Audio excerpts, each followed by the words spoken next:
பிரபஞ்ச தம்பி எடுப்பா. எடுக்கட்டும். பிரபஞ்சத்துல நான் யார்? இப்ப நான் கேட்ட கேள்விக்கு பரபிரமத்துக்கு என்ன அர்த்தம்? நான் சொல்றது முதல்ல கேட்கணும். சொல்லுங்க. அதாவது வந்து எதுக்காண்டி உட்கார வச்சிருக்கேன்னு தெரியாம நீங்க பேசுறீங்க. இத்தனை பேர் மக்களும்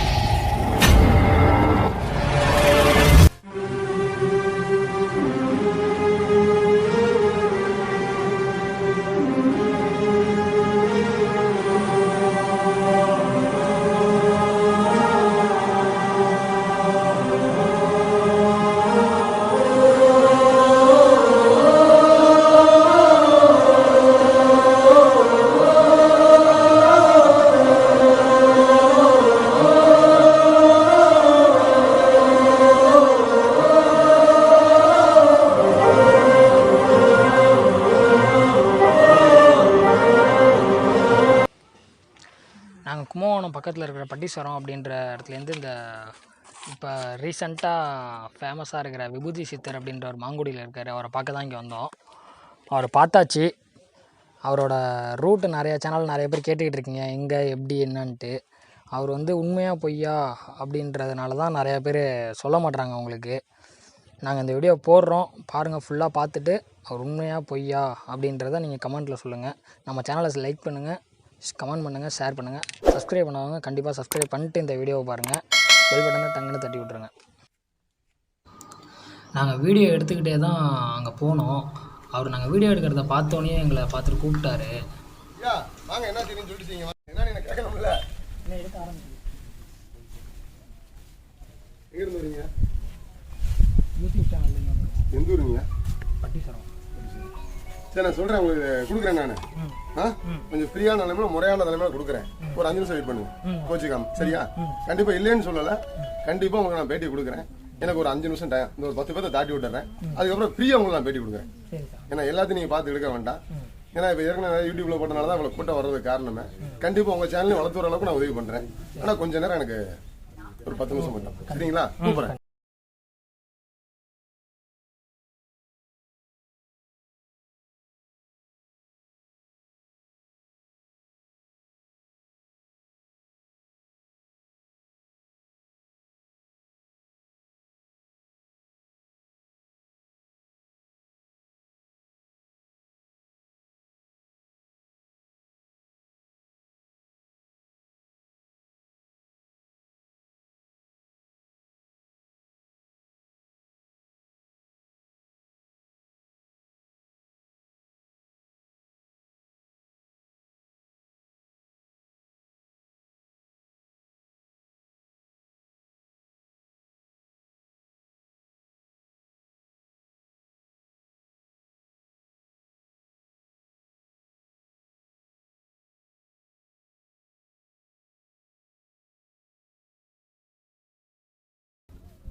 சொல்லுங்க, உனக்கு என்னங்க டவுட் இருக்கு? இல்லை, உங்களை பற்றி சொல்லுங்க. என்னென்ன என்ன சொல்கிறேன். நீங்கள் எங்கேருந்து வந்திருக்கீங்க? என் சொந்த ஊர் திண்டுக்கல் மாவட்டம். வேற நீங்கள் சித்தர்ன்றாங்க. யார் சொன்னா? நான் சொல்லலையே. பார்த்தேன். சரி, நீங்கள் சொல்கிறத பார்த்தேன், அதனால தான் கேட்டேன். அதாவதுங்க, ஆன்மீகங்கிறது பெரிய கடலை. இதை கடந்து முடிக்க எவனாலையும் முடியாது, யாருனாலையும் முடியாத விஷயம். ஆனால் இப்போதைக்கு வந்து மக்கள்லாம் வந்து ரொம்ப சிரமத்தில் இருக்காங்க. சில பேர் வந்து கல்யாணம் ஆகாமல் நிறைய பேர் இருக்காங்க, கடன் பிரச்சனை நிறைய பேர் இருக்காங்க. மனுஷனுக்கு வந்து சிரமமே வந்து பணம் தான். என்னது? பணம் தான். ஆனால் இப்போதைக்கு நிம்மதி வேணும்னு சொல்லி தேடி நிறைய பேர் வந்திருக்காங்க.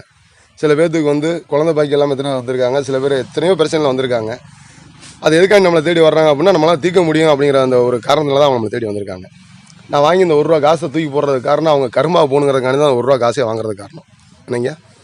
கர்மா போகணும். அவங்க கர்மா போகணும், என் பிள்ளைய பூரா இந்த கும்பகோணத்தில் இருக்க மக்கள் பூரா நல்லா இருக்கணும் அப்படின்னு சொல்லிட்டு எண்ணத்தில் தான் நான் இந்த ஊருக்கு வந்திருக்கேன். நான் மாமங்கலத்தில் இருந்தேன், ஒரு 5 நாள் இருந்தேன். அங்கே கூட்டம் அதிகமாகிடுச்சு, பாலிமர் நீவில் போட்டாங்க.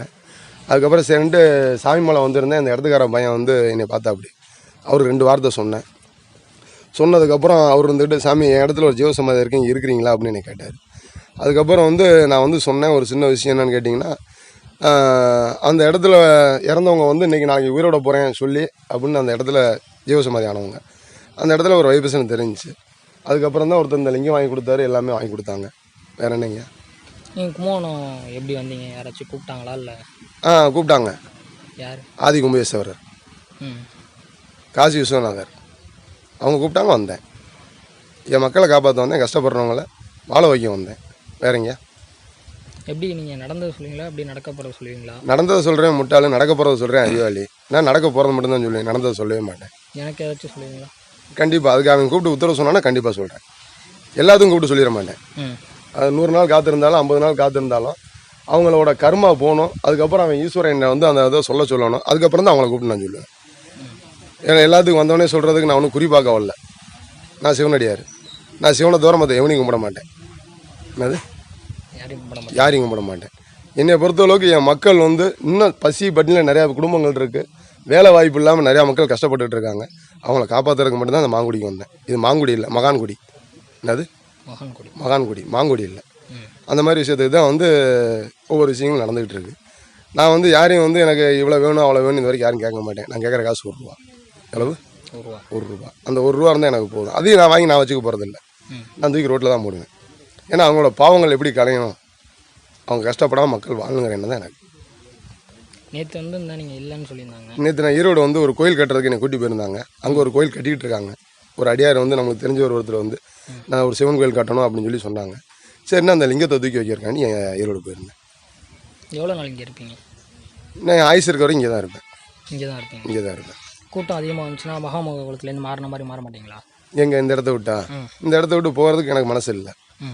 கூட்டம் அதிகமானாலும் இங்கே தான் இருப்பீங்க? கலெக்டரே வந்தாலும் இங்கே தான் இருப்பேன். இந்த இடத்த விட்டு போக மாட்டேன் நான். என் மக்களை காப்பாற்றாம போக மாட்டேன். என்னை கெட்ட பேராக்கினாலும் சரி, அவன் கெடுதல் பண்ணான்னு சொன்னாலும் சரி, அதை பற்றி எனக்கு அவ்வளோ இல்லை. பசியார வர்ற மக்களுக்கு கண்டிப்பாக நான் சொல்லாமல் அந்த இடத்த விட்டு போக மாட்டேன். அது இன்னும் எவ்வளோ கூட்டம் வந்தாலும் சரி, அதை பற்றி நான் கூட்டத்துக்கு நான் பயப்பட மாட்டேன்.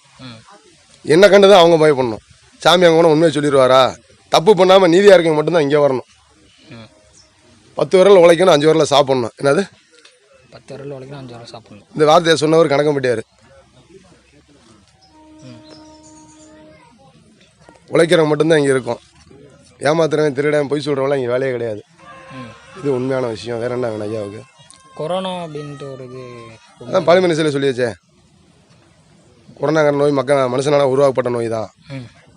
அது எப்போ முடியும் அப்படின்ட்டு இதுக்கு முடியவே இல்லை. வருமானத்துக்கு தான் வேலை.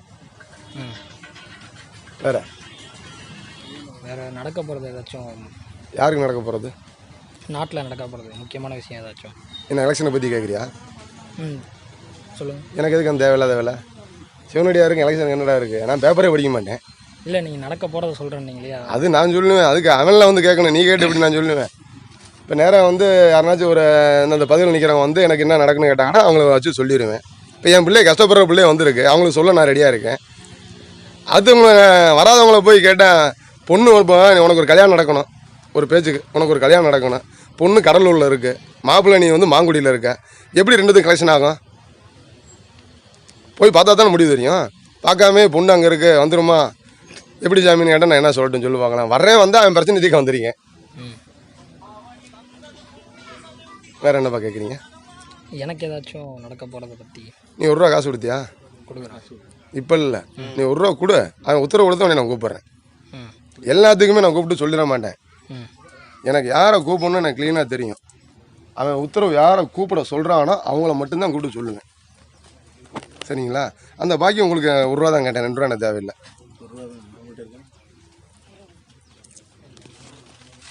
இருக்கு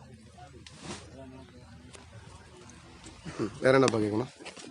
வேறு அதான் உத்தரவு சொன்னோன்னா நான் வெயிட் பண்ணி கேட்டு போகலாமா? கண்டிப்பாக கேட்கலாம். வேறு எதாவது நியூஸில் கேட்கணும்னா கேட்டுங்க. அதாவது உங்களை பற்றி வேறு ஏதாச்சும்? என்னை பற்றி நான் என்ன சொல்லிட்டேன்னு எனக்கு புரியலையே. என்னை பற்றி தான் ஒரு உலகமே தெரியுமே, அப்புறம் நான் போய் புதுசாக என்னத்தை சொல்லிட்டோம். அதாவது என்னோட விஷயங்கள் என்ன அப்படின்னு கேட்டிங்கன்னா, இந்த உலகத்தில் வேலை இல்லாமல் நிறைய பேர் இருக்காங்க. 36 வயசும் கல்யாணம் ஆகாமல் நிறைய பேர் இருக்காங்க. கடன் பிரச்சனை உலகத்தில் இல்லாத பிரச்சனை எந்த பிரச்சனையும் கிடையாது. கடன் வாங்கினா தான் குடும்பம்.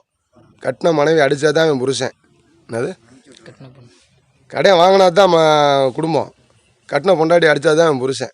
அது மாதிரி ஒவ்வொருத்தவங்களும் ஒவ்வொரு சிரமம் இருக்கும். வாழ்க்கையில் யாருமே சிரமம் இல்லாமல் இருக்க மாட்டாங்க. அவங்களுக்கு என்ன ஒரு ஆறுதல்னா, அதாவது வந்து போனால் சாமி நம்ம பிரச்சனை தீர்த்து வச்சுருவாரா, அவர் வாயில் அந்த வார்த்தை வந்துட்டு அது நல்லா இருக்குமே அப்படி நினச்சி தான் இத்தனை பேர் வர்றாங்க. நான் யாருக்கும் எந்த பாதகமும் இல்லாமல் கண்டிப்பாக அவங்க கஷ்டத்தை பூரா நான் எடுத்துக்கிட்டு இனிப்பாக இனிமேல் அந்த குடும்பம் நல்லா இருக்கணும், எவ்வளோ காசு பணம் இருந்தாலும் நிம்மதி இருக்கவங்க நிறையா பேர் இருக்காங்க, அவங்களெல்லாம் பிரச்சனை தீர்க்கணும்னு சொல்லி தான் இந்த ஊருக்கு நான் வந்திருக்கேன். அதாவது நிம்மதியான வாழ்க்கைங்கிறது எங்கே கிடைக்கும்னா சிவனாலயத்தில் மட்டும்தான் கிடைக்கும்.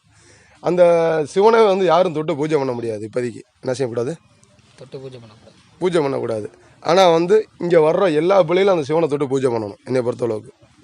எப்படி அது ஆணாக இருக்கட்டும் பெண்ணாக இருக்கட்டும், அவங்க கஷ்டப்படுறவங்களாக இருக்கட்டும் கண்ணீராக இருக்கட்டும், எல்லா பேருமே அந்த லிங்கத்தை தொட்டு பூஜை பண்ணலாம். இந்த விஷயம் எங்கே நடக்குன்னா பருவதமலை மட்டும்தான் இருக்கும். அடுத்து 2வது இங்கே கோயிலுக்கு வந்து யார் வேணாலும் உள்ளே வரலாம், யார் வேணாலும் போகலாம், யார் வேணாலும் அவசியம் பண்ணலாம். இந்த கோயிலுக்கு பூசாரி கிடையாது, அர்ச்சர் கிடையாது, நான் தான் மணி அடிப்பேன், நான் தான் துண்ணூறு கொடுப்பேங்கிற விஷயம் கிடையாது. யார் வேணாலும் துண்ணூறு கொடுக்கலாம், யார் வேணாலும் அவசியம் பண்ணலாம், யார் வேணாலும் அந்த புண்ணியத்தை தேடிக்கலாம். அங்கே வைக்கிற ஒவ்வொரு பொட்டும் அந்த சிவனுக்கு சேரும், அவங்க ஊற்றுற ஒவ்வொரு பாலும் அந்த சிவனுக்கு சேரும். சரிங்களா? அவங்க வாங்கிக்கிற ஒரு பழமாக இருந்தாலும் அது சிவனுக்கு சேரும், அதில் எந்த மாற்றமும் கிடையாது. ஆனால் இந்த கோயிலுக்கு யாரும் அர்ச்சர் கிடையாது, பூசாரி கிடையாது. நாளைக்கு நான் அந்த இடத்துல கோயிலே கட்டினாலும் என் பிள்ளைய பொம்பளை பிள்ளையில முதற்கொண்டு ஆம்பளை முதற்கொண்டு உள்ளே போய் பூஜை பண்ணலாம். இதுக்குள்ளே கோயிலுக்குள்ளே கர்ப்பகிரகத்துக்குள்ளே அவங்க எல்லாமே போகலாம், யாரும் போகக்கூடாது நான் தான் பண்ணிடுப்பேன் அந்த 100 ரூபாய் இங்கே ஆள் கிடையாது. ஏன்னா இது வந்து சாதாரண இடமா ஆக்கலை, நான் இந்தமாதிரி சாதிக்கக்கூடிய இடமா தாக்கி வச்சுருக்கேன். கண்டிப்பாக அந்த கோயிலுக்கு எல்லா பேரும் பூஜை பண்ணலாம். வேறு என்ன கேட்குறீங்க? 4.5 வருஷம் சாப்பிடாம இருந்தான்னு சொல்கிறாங்க. ஆமாங்க. உண்மையா இல்லை எப்படி? உண்மையாக எப்படின்னா கேள்விக்குறி போட்டேன்னு எனக்கு புரியலையே. நான் கேள்விப்பட்டு வந்தேன். நீங்கள் அதாவது பசிங்கிற ஒரு சின்ன விஷயந்தான் வந்து மனிதனை துன்படுத்தும். என்ன செய்யும்? துன்படுத்தும். உன் பாக்கெட்டில் காசு இருக்கா பணம் இருக்காலாம் தெரியாது, ஆனால் டயத்துக்கு அவன் கூப்பிட்ருவான், எனக்கு இத்தனை மணிக்கு பசிக்குது அப்படின்னு. என் குருநாதர் சொல்லி கொடுத்த ஒரு வரத்தினால அந்த பாக்கியம் எனக்கு கிடைச்சி. சாப்பிட்டவன் பூரா என்ன கஷ்டம் இல்லாமல் இருக்கான், சாப்பிடாமல் இருக்கேன், நானும் உயிரோடு தான் இருக்கேன். நான் ஒரு குழி வெட்டி வச்சுருக்கேன். அங்கே அந்த குழிக்குள்ளே வந்து 1/2 மணி நேரம் தம் பண்ணுவேன். குளிக்கணுன்னா எம்டியாக உட்காந்துடல, எல்லாம் மண்ணை போட்டு மூட சொல்லிடுவேன். அந்த இதை மேலே பலகாயை போட்டு திருப்பி வந்து மேலே ஒரு இதை போட்டு எல்லாமே காற்று போகிற அளவுக்கு மூடிடுவாங்க. ஒரு 1/2 மணி நேரம் டெய்லி மக்களுக்காண்டி தவம் பண்ணுவேன். இது என்னோடய விஷயங்க. எப்போது டெய்லி பண்ணுவீங்களா? டெய்லி பண்ணுவேன். 12 மணிக்கு அந்த வேலையை செய்வேன். மதியானம் நைட்டு பண்ணுறேங்கண்ணா மந்திரவாதியா நான். நைட்டு 12 மணிக்கு வந்து நான் குழி வெட்டி உள்ளே போகணும், எனக்கு நான் தலையெழுத்தாக இருக்குது. என் பிள்ளைகளை காப்பாற்றுறதுக்காண்டி நான் ஈஸ்வரன்ட்ட கேட்குறேன் வரோம். அது நீங்கள் பண்ணுவீங்களா? கண்டிப்பாக பண்ணுவேன். கரெக்டாக 12 மணிக்கு உள்ளே இறங்குவேன். எவ்வளோ நேரம் உள்ளே இருக்கேன், எப்போ வெளியே வரேன்னு பாருங்கள். நமச்சிவாங்க திருச்சிட்டம்பலம். சரிங்க. இன்றைக்கி 2வது நாளாக விபூதி சித்தர் அப்படின்றவரை பார்க்க வந்துடுவாங்க.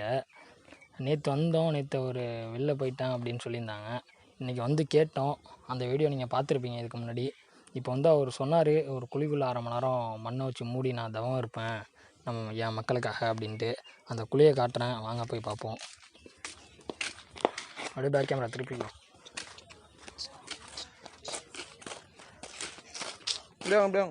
ஏய், அந்த குழி இந்த வந்துடுச்சு, காட்டுறேன் பாருங்கள். அது உள்ளே உட்காந்து 1/2 மணி நேரம் தவம் இருப்பாராம் அவர். 12 மணிக்கு இன்னும் 1/2 மணி நேரம் இருக்குது. 12 மணிக்கு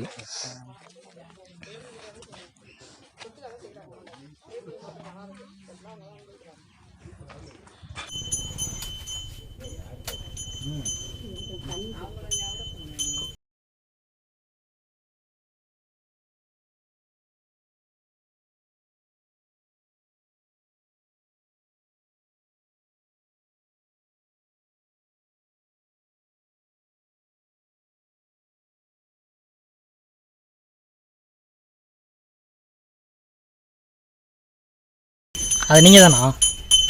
நான் தானாவா? அப்புறம் அது எங்கள் தாத்தா ஒரு நானே தான்.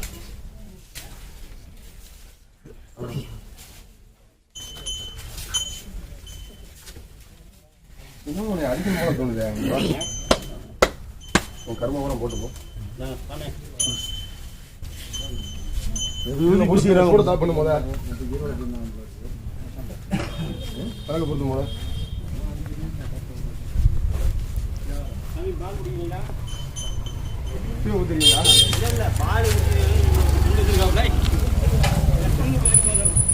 நான் குடிச்சிருவோம்.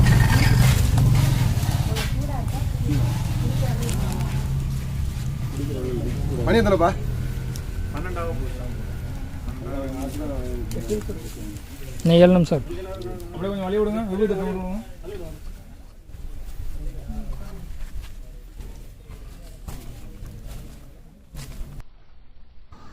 நானும் ரொம்ப நேரமாக வெயிட் பண்ணி அவர் அந்த குழியில் தவம் இருப்பார் அப்படின்னு நினச்சி வெயிட் பண்ணிட்டு இருந்தேன். கடைசியில் எனக்கு ஒரு டிஸ்ட்டை கொடுத்துட்டு அவர் என்ன பண்ணிட்டாருன்னா, சாமி எனக்கு உத்தரவு கொடுக்கல இறங்குறதுக்கு அப்படின்ட்டு போயிட்டார். ஐயோ கொலை சூடா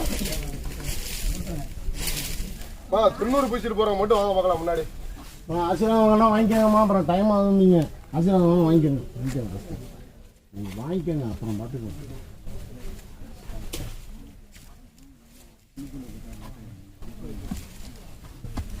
மாங்கல்யத்துக்கு வழி கிடச்சிடும். டயத்தை பார்த்துட்டேன், கண்டிப்பாக மாங்கல்யம் கண்டிப்பாக கிடச்சிடும். தைரியம் வேறு அப்பா இருங்க என்னைக்கு வாங்கினா கொஞ்சம் வழி விட்டுங்க. நான் பள்ளமாக இருக்குது பக்கத்தில். இப்படி வந்து நீங்கள்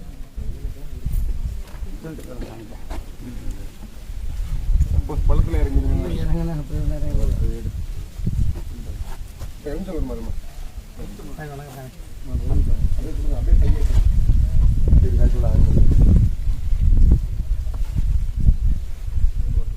நீங்க போற சாமியை உத்தரவு வாங்கிறேன். போயிட்டாங்கப்பா.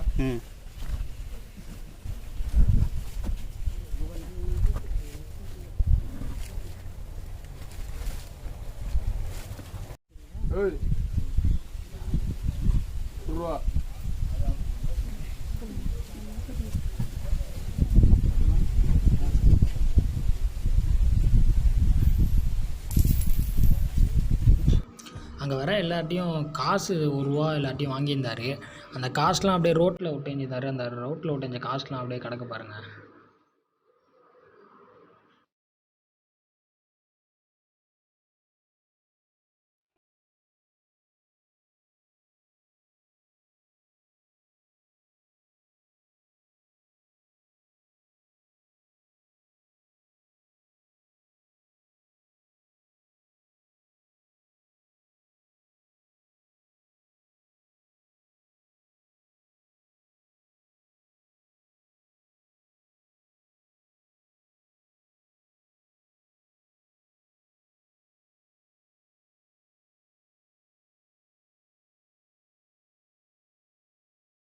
பேட்டி எடுப்பா அப்படியா? பேட்டி எடு. என் பேர் தட்சிணாமூர்த்தி.